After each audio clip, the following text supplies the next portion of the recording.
السلام علیکم۔ اردو چلت رنگ میں خوش آمدید۔ آج ایک نئے افسانے کے ساتھ آپ کی خدمت میں حاضر ہوں، لیکن افسانہ سننے سے پہلے آپ سے ایک درخواست ہے کہ میرے چینل کو ضرور سبسکرائب کریں، لائک کے بٹن کو بھی پریس کر دیا کریں اور میری ویڈیوز کو دوسروں کے ساتھ بھی شیئر کیا کریں تاکہ میری حوصلہ افزائی ہو۔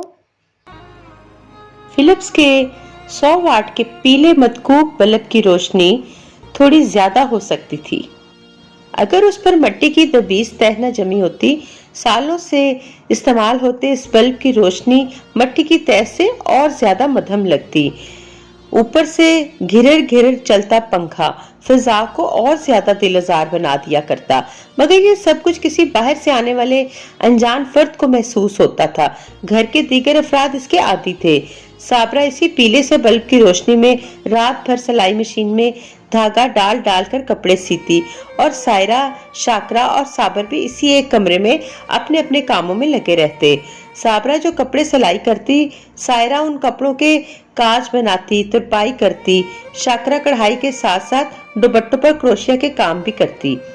رہا صابر تو وہ اپنی دہاڑی لگا کر شام ڈھلے گھر آتا تو اسی کمرے میں لگے بلب کی روشنی میں دوسری مشین پر صابرہ کے ساتھ کپڑوں کی سلائی کا کام کرتا۔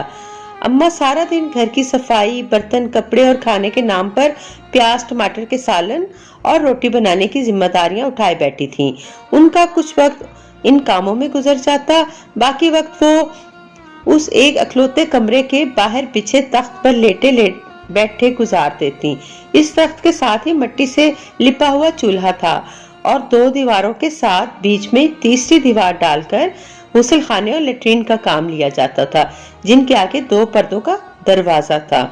دن بھر اماں کے پاس گلی کی کوئی خالہ، بھابھی، ماسی آتی رہتی، کبھی اماں چلی جاتی۔ ابا نے تو سودا بکنے کے بعد شام ڈھلے گلی کے کونے پر ٹھیلا زنجیروں سے باندھ کر بچ رہنے والے گلے سڑے فروٹ کے ساتھ گھر واپس آنا ہوتا تھا۔ کبھی وہ جلدی آ جاتے تو تخت پر اماں کو نہ پا کر خود ہی پڑوس کی طرف منہ کر کے آواز لگا دیتے، اے صابرہ کی اماں سنتی ہو؟ گھر کو آ جائیو، میں آ گیا ہوں۔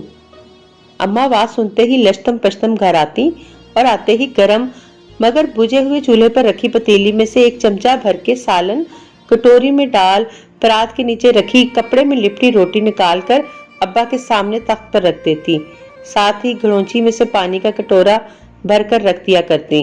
جب تک ابا کھانے سے فارغ ہوتے، اماں وہیں تخت پر بیٹھ کر آج کی پھیری کی داستان سنا کرتی، کتنا پھل لیا، کتنا بکا، کتنا بچا، اور ابا کھانے سے فارغ ہو کر جو آج کی کمائی رقم اماں کے ہاتھوں میں تھماتے تو جیسے ہفتے اقلیم کی دولت اماں کے ہاتھ لگ جاتی۔